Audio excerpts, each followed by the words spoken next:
Hello, and welcome back to another Magic the Gathering Commander deck profile video. Today, we are going to be looking at a deck that I've spent quite a bit of time recently working on. This is Captain Ripley Vance, and let me tell you, it has taken a great deal of trial and error to get this deck into a state that I think is now a whole lot of fun. So, yes, let's get this stuff out of the way and dive into this deck profile video. Now, first up, of course, we have the commander, Captain Ripley Vance, who is 3 mana, 3/2 mono red. So, of course, this entire deck is mono red. And what it does, whenever you cast your third spell each turn, you put a 1/1 counter on Vance, and then it deals damage equal to its power to any target. So, from this ability, you can glean a couple things from the deck. First of all, this is a burn deck. It's going to be doing a lot of direct damage. And second of all, it is a spell slinger deck, because you want to be, hitting that 3 spells per turn mark, if you can, so that Captain Vance goes off and does a decent amount of damage to any target, usually to one of your opponents.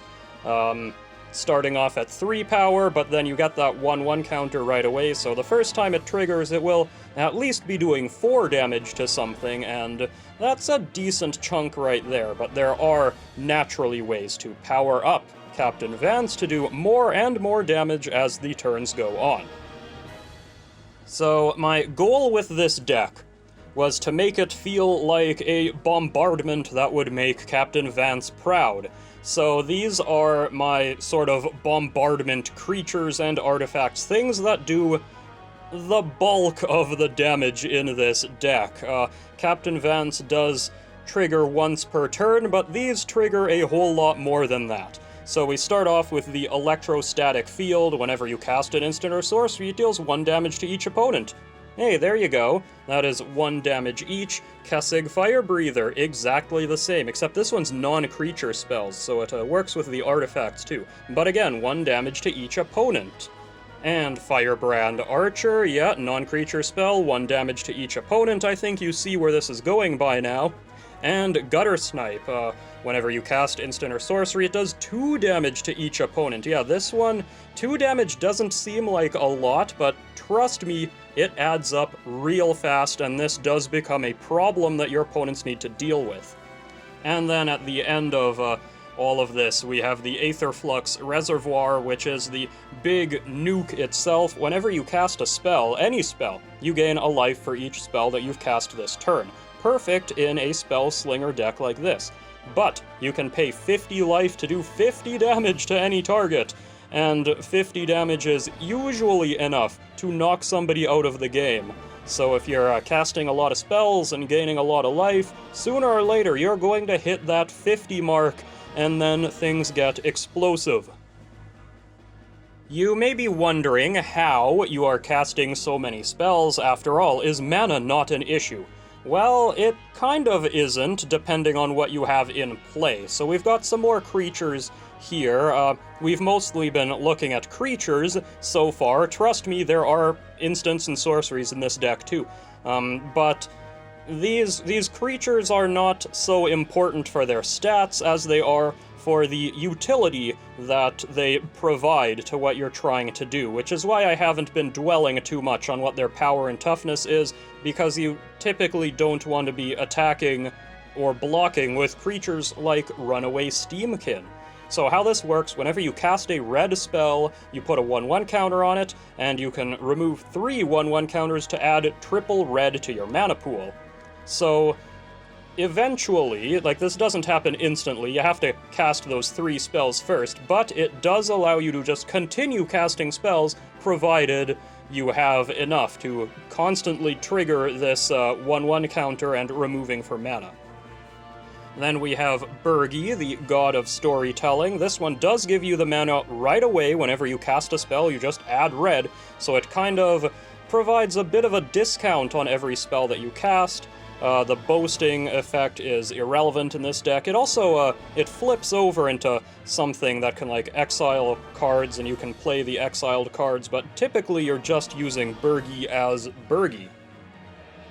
Stormkiln Artist, again, similar effect. Whenever you cast an instant or sorcery, you create a treasure token, which turns into mana so that you can keep casting spells. And Urabrask, this is a newer one. Whenever you cast an instant or sorcery, you add red, but this also does a damage to target opponent. So this works sort of in the Bombardier category that I had earlier as well. But Urabrask does another thing. Sort of like Birgi, you can exile it and transform it, but only if you've cast 3 or more instants or sorceries this turn. And it transforms into something really cool. This is not easy to do with gloves. Just a second.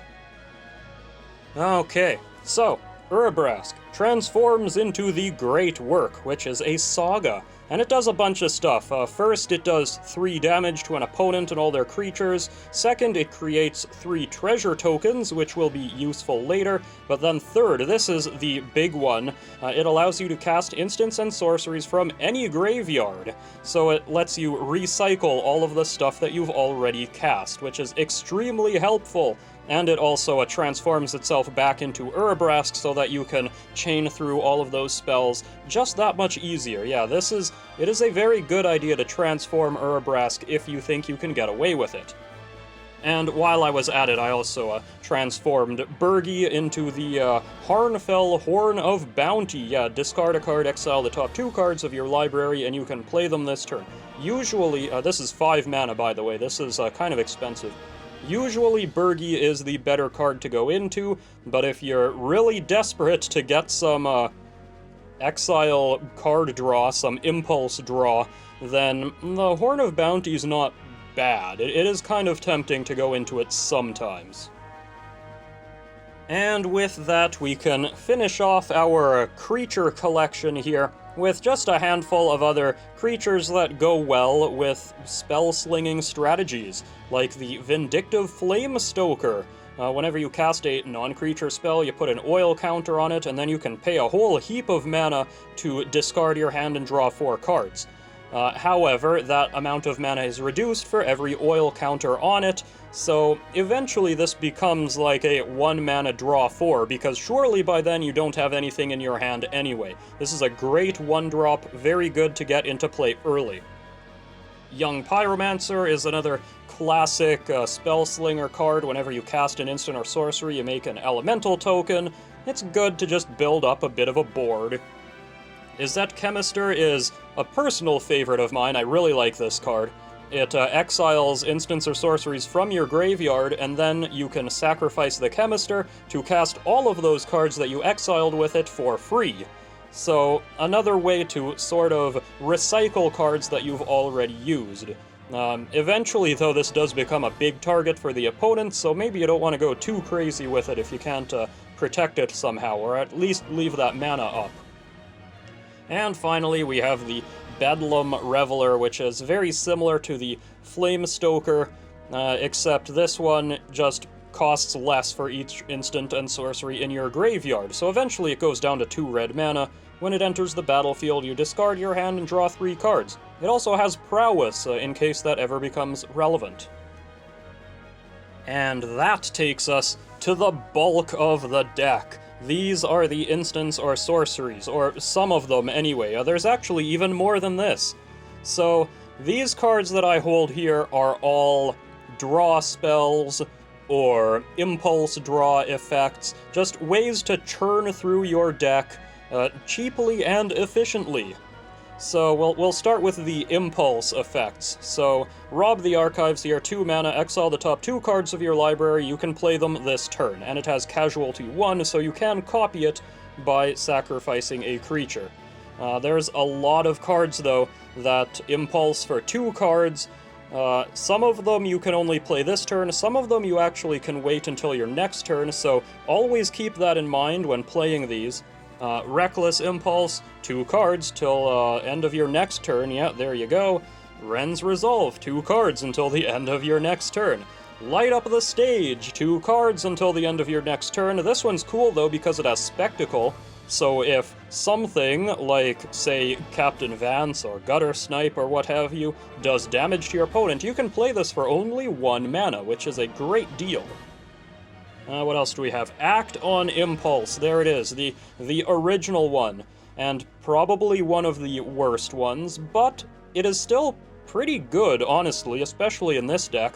It's 3 mana for 3 cards, but you can only play them this turn, which is unfortunate, because 3 cards is kind of a lot. But eventually, this deck gets to the point where you just need to keep on going through cards, so Active Impulse is good on that. And Jeska's Will is a busted card. If you control your commander, you choose both of these options, otherwise you choose one. You either add red for each card in an opponent's hand, or you exile the top 3 cards of your library and you can play them this turn. So this is literally just a better Act on Impulse, but yeah, it is absolutely perfect for this deck when you just want to keep on playing stuff. Ignite the Future is similar. This one's 4 mana, we're kind of getting up there now. This is 3 cards until the end of your next turn, but it also has flashback for a huge amount of mana, mind you. But if you do flash it back, then you can play the cards that you exiled for free. And I guess then that mana cost makes sense. And Inspired Tinkering, this is another personal favorite of mine. I love this card. 5 mana is a lot, but it does dig 3 cards deep till the end of your next turn, and it makes 3 treasure tokens for you, and those are always nice to have around. Especially if you have other cards like Demand Answers. This is a very new card as of my recording this video. It's like a better version of Thrill of Possibility, because it is an instant, and you can either discard a card or sacrifice an artifact in addition to, as an additional cost to play this card, and then you just draw 2 cards, so it's nice that you don't need to discard in order to play this. You could just sacrifice an artifact instead, and when you don't have anything in your hand, that is a great alternative choice. Hearth Elemental is a weird one. It's one of these adventure cards, right? So the adventures, you discard your hand and draw 2 cards. So if you've got nothing in your hand, it's just draw 2 cards. And then you can play Hearth Elemental for really cheap from anywhere, actually, yeah. It's just cheaper to cast, so whether it's from exile or from your hand, it costs less for each instant or sorcery in your graveyard, so it could eventually just be the 1 red mana for a 4/5, which is cool, I guess. It's there. Wheel of Fortune is a classic. Everybody discard their hand, draw 7. I wouldn't want to be without this. Seize the Spoils is another discard draw spell. You do need to discard a card to play this, but then you draw 2 and create a treasure token. More treasures are always good. Pirate's Pillage, dropping stuff off to the side. Pirate's Pillage, 4 mana, we're getting up there again. You do have to discard a card, but you draw 2 and you create 2 treasure tokens. Hey, always good to have. Big Score is exactly the same, except it's an instant. Unexpected Windfall is exactly the same, except it's an instant. Funny how they keep printing those. Hazoret's Undying Fury is a new card that I have added to the deck. It's actually, I mean, it's not a new card. It's from 2017. But I am fully prepared to be disappointed in this. I haven't gotten to play it really at all. But it's 6 mana. You shuffle your library, exile the top 4, and cast any number of non-land cards with mana value 5 or less from among them for free, and then your lands don't untap next turn. So it could be great. You could get a lot of stuff off of this.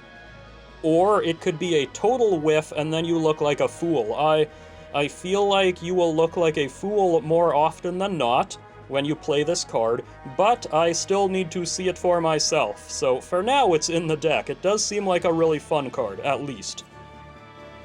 And Mizzix's Mastery is at the end of all this. You exile a target instant or sorcery from your graveyard, and then you can play it this turn for free. Oh, that's not exactly what it does. You copy it, and then you can play the copy for free. Yeah, that's how it works. But you can overload it to copy everything in your graveyard and play all of that for free, and that's real good. So that's why we've got Mizzix's Mastery here, just for that one explosive turn. And what would a burn deck be without a handful of burn spells? Oh yes. This stuff all does damage. It's another good chunk of cards. We're starting out with Gut Shot because I think this card is hilarious. It does 1 damage to any target, but it is worth a Phyrexian mana, so you can just pay 2 life instead of paying mana to cast this. It is my dream to win the game with this card. It has not happened yet, but I really hope it does someday. And at the very least, this is a very easy way to just cast that 3rd spell if you need to in order to trigger Captain Vance. Then we've got Lightning Bolt, because you've got to have Lightning Bolt, right? In a burn deck, 1 mana, 3 damage to any target is extremely efficient, and like a lot of common threats are actually 3 toughness or less, or you just do 3 damage to an opponent if you really want to. But yeah, Lightning Bolt is a very, very good card. Burst Lightning is less good, but it is flexible in what it can do, and that's why I use it.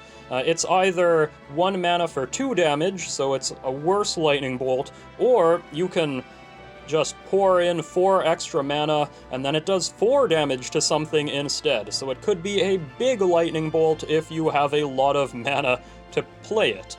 But, you know, the flexibility is there. It's not a bad card, I don't think, and I've certainly used it. Flame Spill. This is a recent addition to the deck.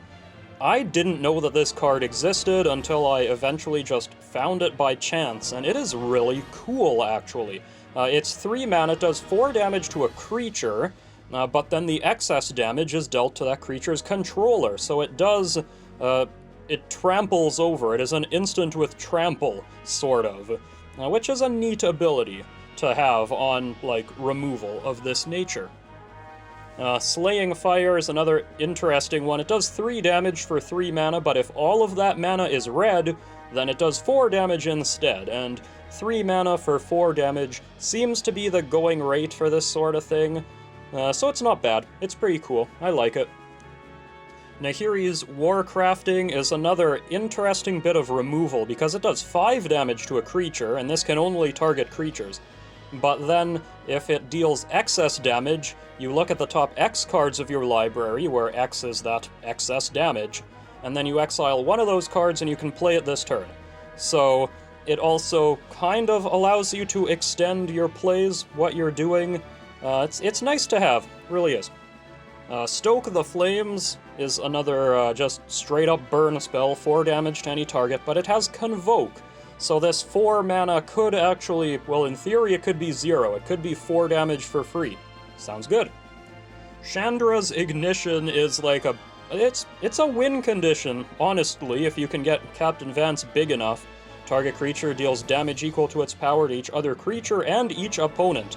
So if Captain Vance is, you know, a 10-10, a 20-20, whatever, then this does a lot of damage. Insult to Injury. This is a weird one, but I like it. I think it's cool.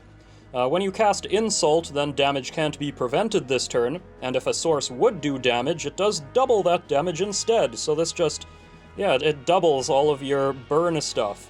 And Injury just does 2 damage to a creature and 2 damage to a player.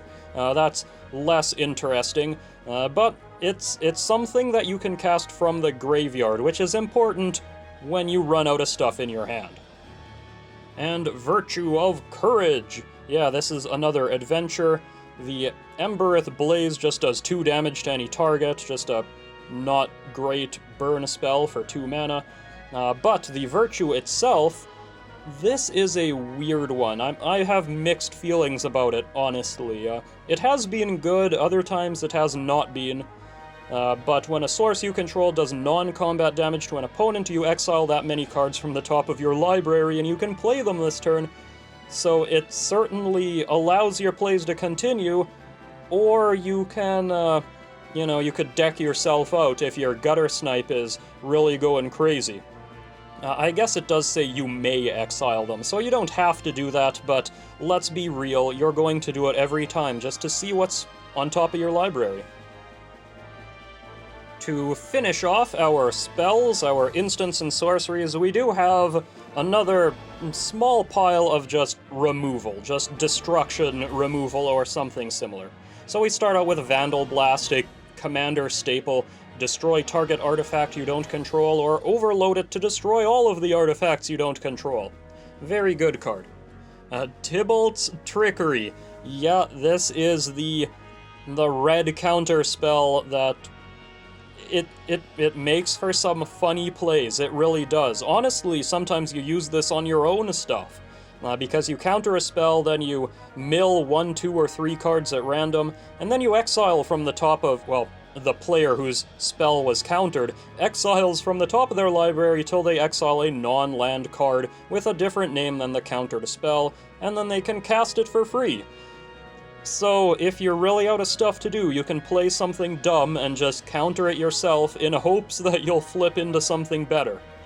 Or you can stop your opponent's game-winning spell that they're about to play. Either or. It is a funny card, and sometimes it's quite good. Cathartic Pyre is an interesting one. This is another it's a modal sort of spell. It covers a lot of different things that could happen in-game. It either does 3 damage to a creature or planeswalker for 2 mana, which isn't the worst. Or you can discard up to 2 cards and draw that many cards. It doubles as card draw should the situation arise.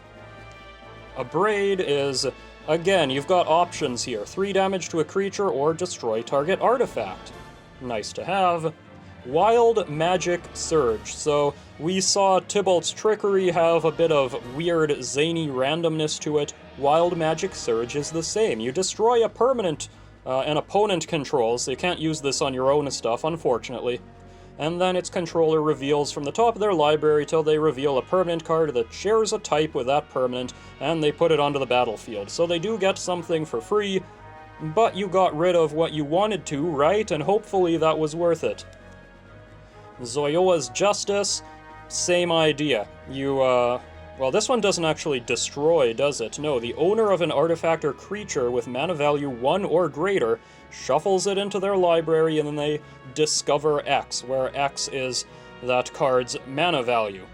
So you can actually use this on your own stuff if you want to. That's always a nice option to have. Otherwise, it's just great removal to get rid of even things that can't be destroyed. And finally, we have the classic, the Chaos Warp. Owner of target permanent shuffles it into the library, then reveal the top card of their library. If it's a permanent, they put it onto the battlefield. So, the noteworthy thing here is that they don't just reveal until they hit something, they only reveal the top card, so they might just whiff.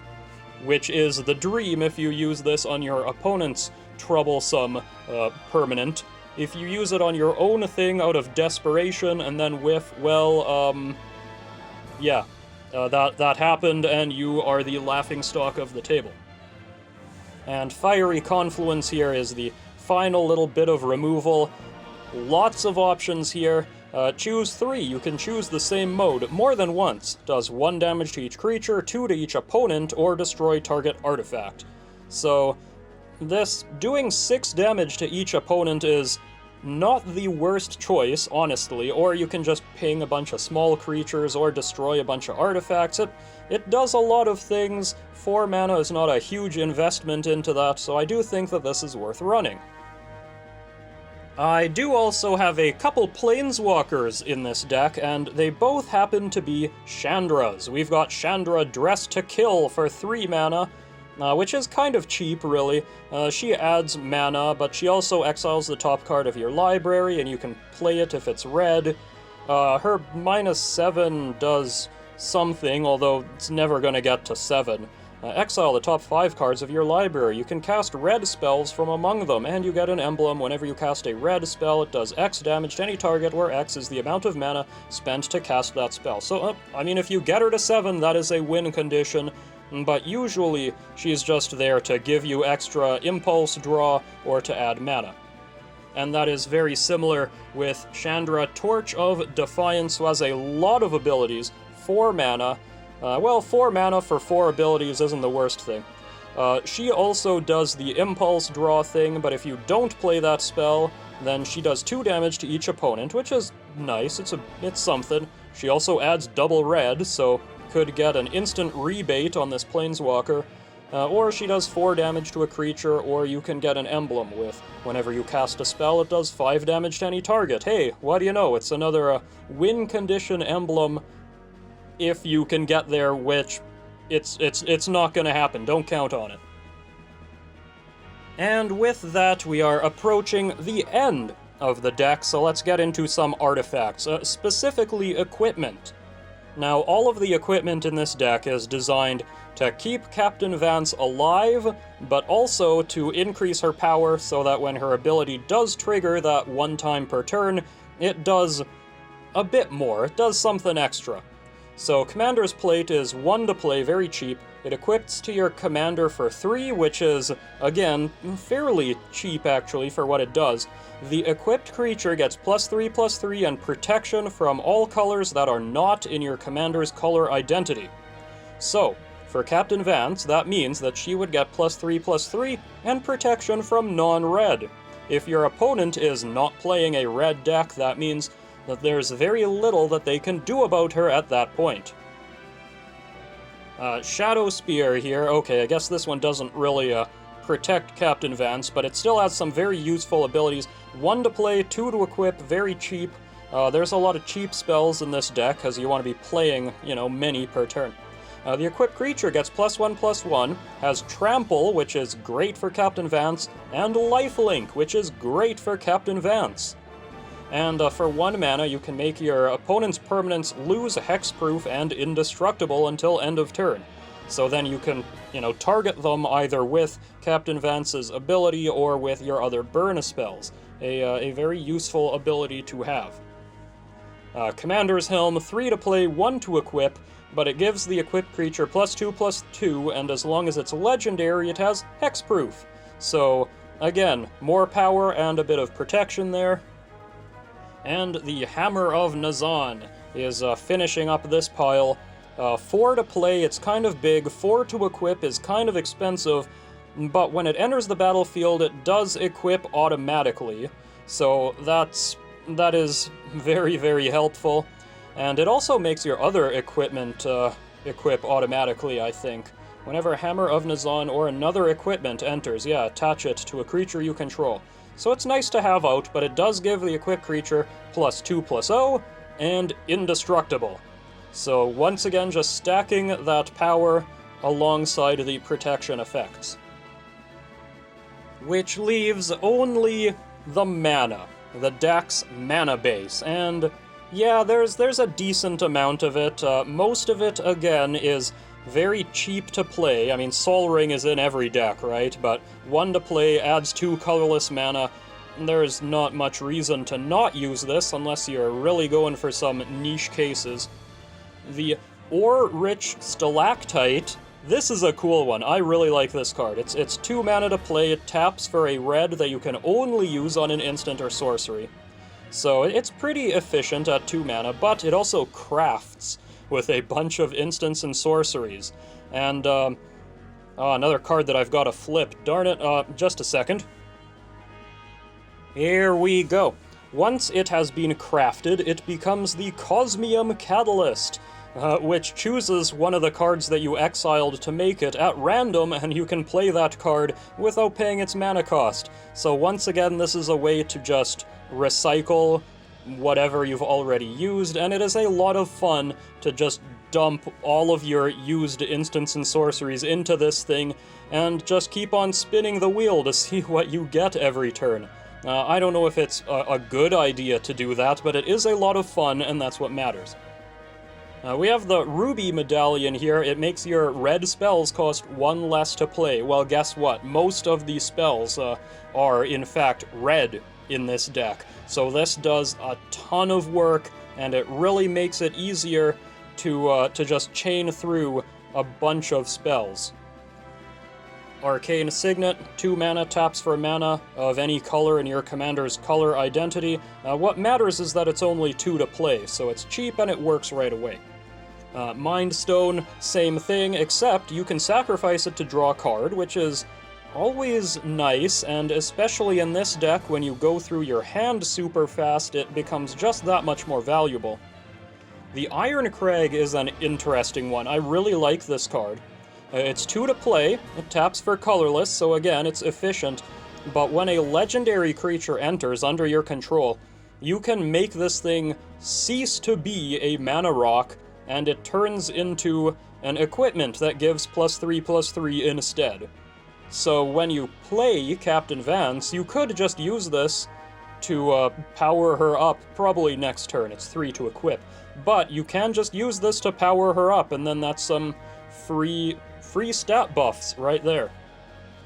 The Staff of Completion looks really weird in my camera, but it does a ton of stuff. Like, it is a very loaded card. It is 3 mana, but does this even read? Can you even read this here? Yeah, I guess so. The light doesn't like it very much. You know how these weird printings are sometimes, huh?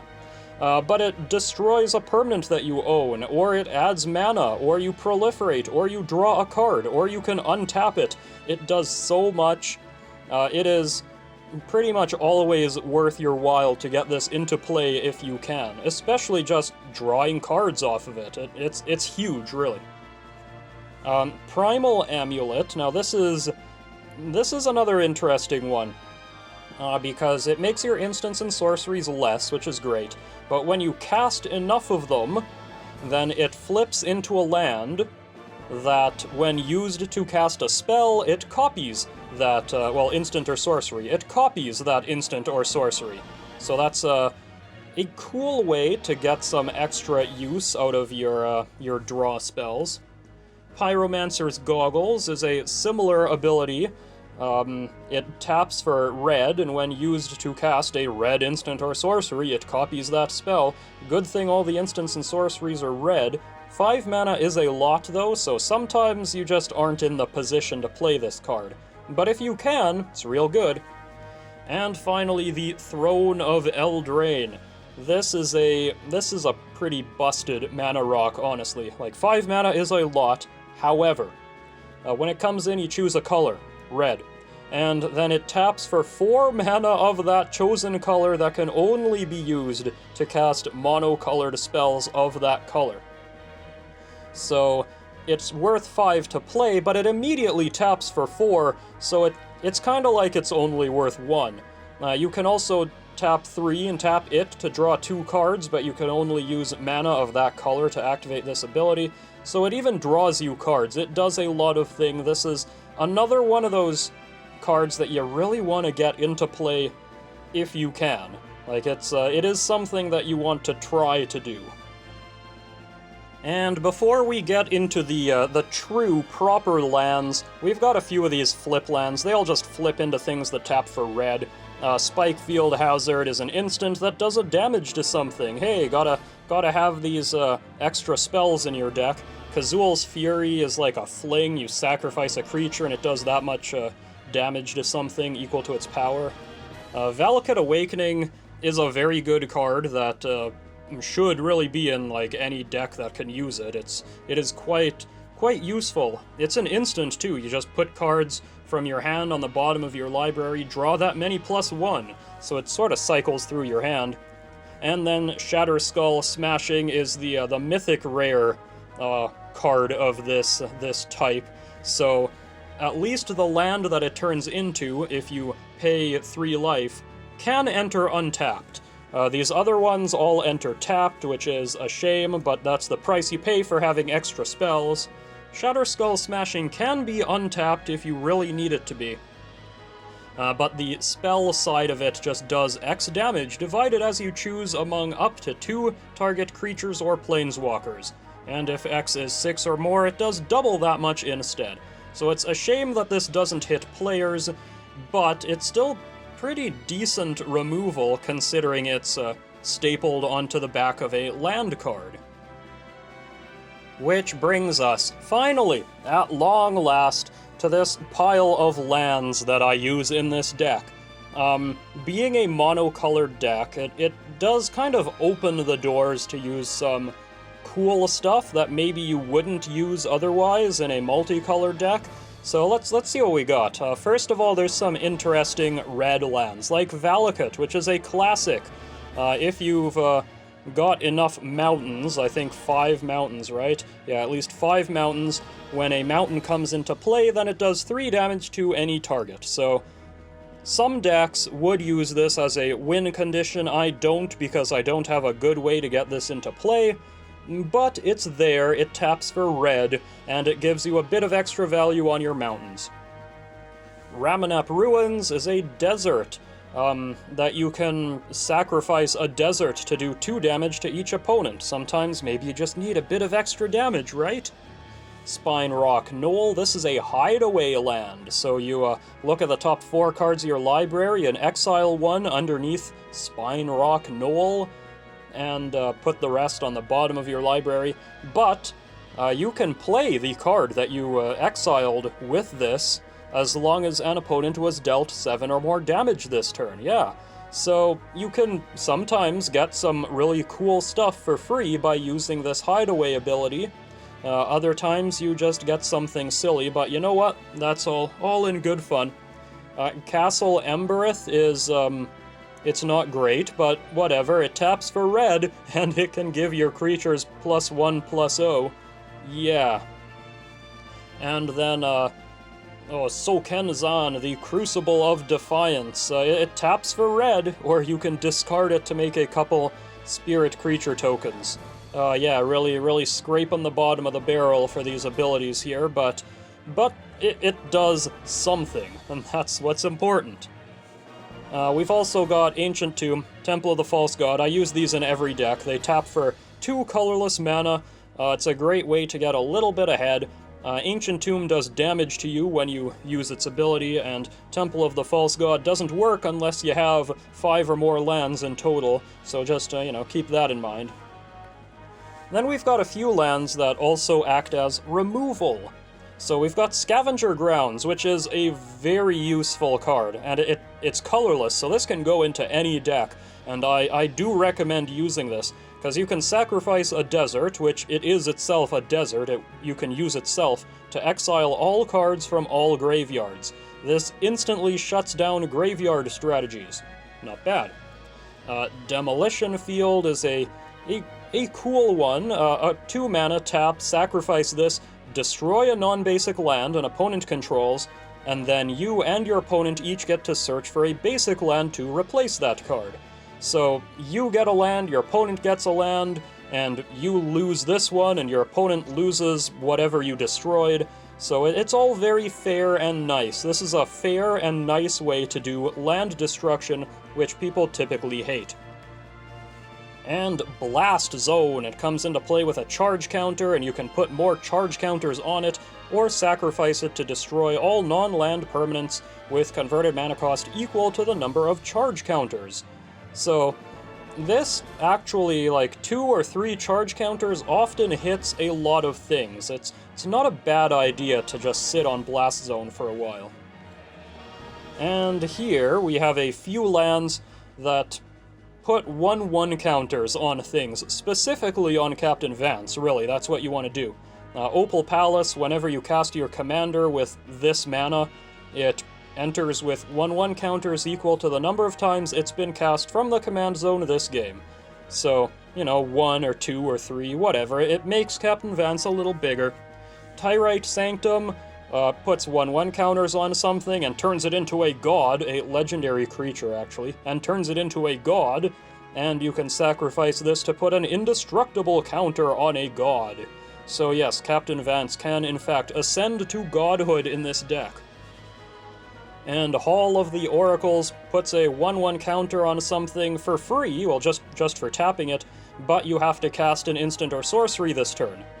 Huh, well, that does tend to happen in this deck. And here we've got a few lands that draw you cards. Bonder's Enclave, 3 tap, draw a card only if you control a creature with power 4 or greater. Captain Vance does get there pretty fast. War Room, you pay life equal to the number of colors in your commander's color identity, which is 1 in this case, and you draw a card. Great card to have in low color count decks. And Cryptic Cave, 1 mana tap, sacrifice a draw card only if you have 5 or more lands.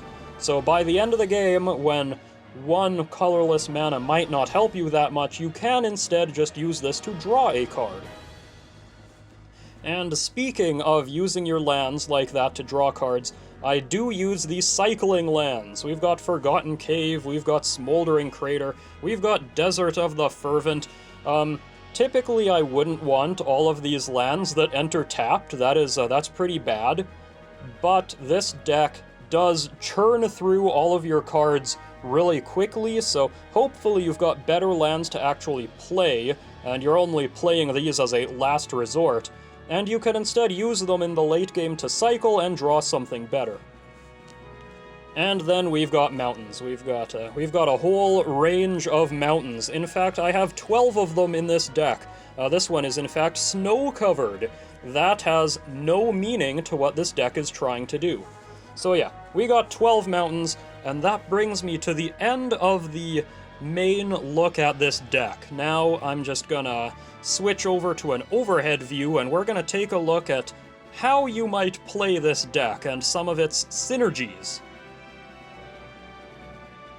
Alrighty, so how do you play this deck? Well, the first thing that you want to consider is how do you get Captain Vance into play, and how do you get enough mana to start casting spells? So on turn 1, there's not a whole lot you can do unless you have one of the handful of 1-drops. So if you've got any of these bad comes into play tapped lands, you might as well use them on turn 1 because you got nothing better to do. But then on turn 2, this is when you typically want to start playing things like the Iron Crag. Play your little mana rocks. A lot of them are 2 mana, so they come out nice and early. If you don't have something like that, remember, there's also a lot of efficient impulse draw effects. So, well, maybe Rob the Archives is a bad example because that only works for 1 turn. But if you've got something like Reckless Impulse that works for multiple turns, if you've got nothing better to do on turn 2, you can use this just to set yourself up for the next turn. You might find something that you need on top of your library. But then, in any event, you do want Captain Vance to hit the field eventually, and you want her to be as big as possible. So cards like the Opal Palace really help. So you can use that extra mana to play Captain Vance. She will enter with 1/1 counters, and you can even turn the Iron Crag into an equipment, so that later on you can equip it to Captain Vance, and she will be a much larger creature than merely a 3/2, and then she'll just be hitting that much harder. But then, once you've got this set up, well, then you just sort of play whatever you've got. I guess the first order of business at this point is either to get damage onto the field, or to get some way to generate extra mana off of all your spells. So, use those impulse effects, find these key combo cards, and once that is, once you've got that engine going, that is when you can just start playing impulse effect after impulse effect after impulse effect, because they're all doing damage, they're all getting you extra mana, and of course all of these mana effects stack. Eventually you could be gaining mana by casting spells, and then it just goes and goes and goes, and you just keep on playing stuff off the top of your library. What do you get? Who knows? That's the whole fun of this deck. Now, I will say that consistency is an issue with this deck for this very reason. You could have the best setup, you could have all of your mana creatures, you could have all of your damage creatures. Hopefully you have some combination of the two. One or the other doesn't always work out so well. But consistency. You never know what's on top of your library. You might just flip a bunch of lands or other cards that you can't play, and then, well, you're kind of stuck then. aren't you? So when this deck works, it works really well. When it doesn't work, well, then it just sort of fizzles. But it's a mono-red Commander Captain Vance burn deck, right? I don't think that the ultra consistency is something that you would be expecting when you see a deck like this. It's all about having fun, and it's all about just casting a ton of spells and seeing where each card takes you next. This deck is really a journey from start to finish, and sometimes it's more about the journey than it is about the destination. So keep that in mind if you're playing a deck similar to this one. Don't expect to win every game. And there you have it. That is my Captain Ripley Vance Commander deck. Like I said, this isn't one of my best decks, I would say. It's probably one of my lesser competitive decks. But whatever, I actually don't really like playing all that competitively to begin with, so doing silly things like churning through your decks and impulse drawing whatever happens to be there to do extra damage, that is the type of thing that I would much rather be doing. In fact, Captain Ripley Vance herself very much embodies the way that I build my commander decks, because she's not a great card, really, like, at all. But she's a lot of fun to build around, and she does provide a cool blueprint for what you might want a deck to do. So doing something like this, where you take a B or C list commander and make it the best that you possibly can after a great deal of trying this and that to see what works and what doesn't, and, you know, crashing and burning occasionally. Doing that sort of thing is far more my speed than taking an already known powerful commander and trying to make it even more powerful, because I already know that that card is good, and I already know that that deck would work. There's not as much fun, and it's certainly not as experimental in building a deck like that, as it would be for taking something weird like Captain Ripley Vance. So, at least in my view, that is the way I much rather prefer to build my decks. But yes, that does bring me to the end of this deck profile video, and I certainly hope that you enjoyed it. And if you did, then please leave a like, a comment, subscribe, and I hope that you'll join me again next time for whatever deck it is that I might be profiling next. Till then, ta-ta. There it is! There it is! Well, I asked for an ancient copper dragon, didn't I? Oh, what? No! This is the card I was looking for! Oh, thank goodness! That is wild! That is absolutely wild! Predaplant, Therion Bull, backup team, ha ha ha!